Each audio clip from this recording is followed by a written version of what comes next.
ಗುಜರಾತಿನ ಸಾಂಪ್ರದಾಯಿಕ ತಿಂಡಿಯ ರೆಸಿಪಿಯನ್ನು ನಾವು ಇವತ್ತು ಮಾಡೋಣ. ಇದು ತುಂಬ ಯುನೀಕ್ ಆದಂಥ ರೆಸಿಪಿಯಾಗಿದೆ. ಹಾಗೆ ಇದು ತುಂಬ ಡಿಲಿಷಿಯಸ್ ಆಗಿರುತ್ತೆ, ತುಂಬ ಟೇಸ್ಟಿಯಾಗಿರುತ್ತೆ ಕೂಡ. ಮಾಡೋದಕ್ಕೂ ತುಂಬ ಈಸಿಯಾಗಿದೆ. ಈ ರೆಸಿಪಿ ಹೆಸರು ಪಾನ್ಕಿ ಅಂತ. ಪಾನ್ಕಿ ಅಂದರೆ ಎಲೆಯನ್ನು ಉಪಯೋಗ ಮಾಡಿ ಮಾಡುವಂತಹ ಒಂದು ತಿಂಡಿ. ಹಿಂದಿಯಲ್ಲಿ ಪಾನ್ ಅಂದರೆ ಕನ್ನಡದಲ್ಲಿ ಎಲೆ ಅಂತ ಅರ್ಥ. ಬಾಳೆ ಎಲೆಯನ್ನು ಉಪಯೋಗ ಮಾಡಿ ಈ ತಿಂಡಿಯನ್ನು ಮಾಡ್ತಾರೆ. ಬನ್ನಿ ಹೇಗೆ ಮಾಡೋದು ಅಂತ ನೋಡೋಣ. ಹಾಯ್, ಹಲೋ, ನಮಸ್ತೆ. ಎಲ್ಲರೂ ಹೇಗಿದ್ದೀರಾ? Welcome to my YouTube channel. ಇದನ್ನು ಮಾಡೋದಕ್ಕೆ ನಾನು 2 ಸ್ವೀಟ್ ಕಾರ್ನನ್ನು ಬಿಡಿಸಿಟ್ಕೊಂಡಿದ್ದೀನಿ. ಇದನ್ನು ಮೊದಲು ಮಿಕ್ಸರಿಗೆ ಹಾಕಿ ತರಿಯಾಗಿ ರುಬ್ಕೊಳ್ಬೇಕು. ಈ ರೀತಿಯಾಗಿ ರುಬ್ಕೊಂಡಿರೋದನ್ನು ಒಂದು ಪಾತ್ರೆಗೆ ಹಾಕ್ಕೊಳ್ಬೇಕು. ನಂತರ ಇದಕ್ಕೆ ನಾವು 1 ಕಪ್ ಅಕ್ಕಿ ಹಿಟ್ಟನ್ನು ಮಿಕ್ಸ್ ಮಾಡಿಕೊಳ್ಬೇಕು. ನಾನು ಸ್ವಲ್ಪ ದೊಡ್ಡ ಕಪ್ಪಲ್ಲಿ ತೊಗೊಂಡಿದ್ದೀನಿ. ನಂತರ ಅದರಲ್ಲಿ ಅರ್ಧ ಕಪ್ಪಷ್ಟು ಕಡಲೆ ಹಿಟ್ಟನ್ನು ಅದಕ್ಕೆ ಮಿಕ್ಸ್ ಮಾಡಿಕೊಳ್ಬೇಕು. ಸ್ವಲ್ಪ ಕೊತ್ತಂಬರಿ ಸೊಪ್ಪು ಮತ್ತು 1 ಹಸಿಮೆಣಸನ್ನು ನಾವು ಚಿಕ್ಕದಾಗಿ ಕಟ್ ಮಾಡಿ ಇದರೊಳಗೆ ಸೇರಿಸ್ಕೊಳ್ಬೇಕು. ಇದಕ್ಕೆ ಸ್ವಲ್ಪ ಜೀರಿಗೆ ಪುಡಿ, ಅಚ್ಚ ಖಾರದ ಪುಡಿ, ಅರಿಶಿಣದ ಪುಡಿ ಹಾಗೆ ರುಚಿಗೆ ತಕ್ಕಷ್ಟು ಉಪ್ಪನ್ನು ಹಾಕಿ ಚೆನ್ನಾಗಿ ಮಿಕ್ಸ್ ಮಾಡಿಕೊಳ್ಬೇಕು.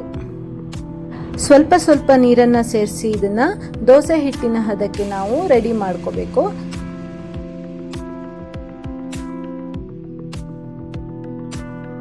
ನೋಡಿ, ಹಿಟ್ಟಿನ ಹದ ಈ ರೀತಿ ಇದ್ದರೆ ಸಾಕಾಗತ್ತೆ. ಈಗ ನಾವು 10 ನಿಮಿಷ ಇದನ್ನು ರೆಸ್ಟ್ ಮಾಡೋಕ್ಕೆ ಬಿಡೋಣ. ಇದೇ ಟೈಮಲ್ಲಿ ನಾವು ಚಟ್ನಿಯನ್ನು ರೆಡಿ ಮಾಡ್ಕೊಳ್ಳೋಣ. 1 ಮುಷ್ಟಿ ಕೊತ್ತಂಬರಿ ಸೊಪ್ಪು, 2 ಹಸಿಮೆಣಸಿನಕಾಯಿ, 2 ರಿಂದ 3 ಬೆಳ್ಳುಳ್ಳಿ, 1 ಇಂಚು ಶುಂಠಿ ಹಾಗೆ ಸ್ವಲ್ಪ ಶೇಂಗಾ, 1/4 ಸ್ಪೂನ್ ಜೀರಿಗೆ ಪೌಡರ್, ರುಚಿಗೆ ತಕ್ಕಷ್ಟು ಉಪ್ಪು ಹಾಗೆ ನಿಂಬೆಹಣ್ಣನ್ನು ಹಾಕಿ ಚೆನ್ನಾಗಿ ರುಬ್ಕೊಳ್ಬೇಕು.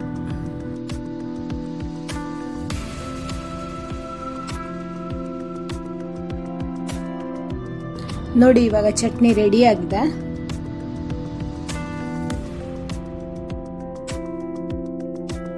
ನಂತರ ನಾವು ಬಾಳೆ ಎಲೆಯನ್ನು ನೀಟಾಗಿ ಕಟ್ ಮಾಡಿ ಚೆನ್ನಾಗಿ ಒರೆಸಿ ಇಟ್ಕೊಳ್ಬೇಕು.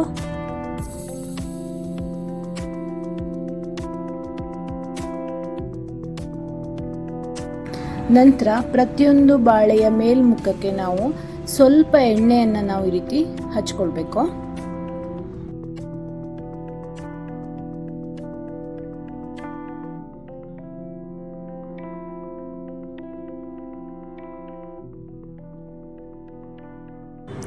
ಈಗ ಗ್ಯಾಸನ್ನು ಆನ್ ಮಾಡಿ ಅದ್ರ ಮೇಲೆ ನಾವು ತವಾವನ್ನು ಇಟ್ಟು ಸ್ವಲ್ಪ ಬಿಸಿ ಮಾಡಿಕೊಳ್ಬೇಕು.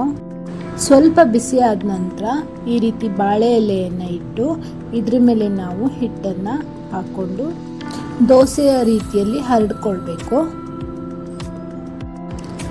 ನಮ್ಗೆ ಎಷ್ಟು ದಪ್ಪ ಬೇಕೋ ಅಥವಾ ಎಷ್ಟು ತೆಳ್ಳ ಬೇಕೋ ಅದನ್ನು ನೋಡಿಕೊಂಡು ನಾವು ಈ ರೀತಿ ಹರಡ್ಕೊಳ್ಬೇಕು. ಹರಡ್ಕೊಂಡು ಇದ್ರ ಮೇಲೆ ಇನ್ನೊಂದು ಬಾಳೆಯನ್ನು ಮುಚ್ಚಬೇಕು.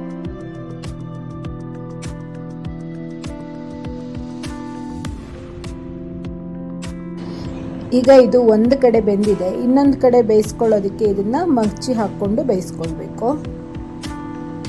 ನೋಡಿ, ಇದು ಇವಾಗ ಆಗಿದೆ. ಈಗ ಇದನ್ನು ತೆಗೆದಿಡೋಣ ಪಕ್ಕಕ್ಕೆ. ಹಾಗೆ ಈಗ ಮಿಕ್ಕಿದ್ದನ್ನು ಕೂಡ ಇದೇ ರೀತಿಯಲ್ಲಿ ನಾವು ಮಾಡಿಕೊಳ್ಬೇಕು.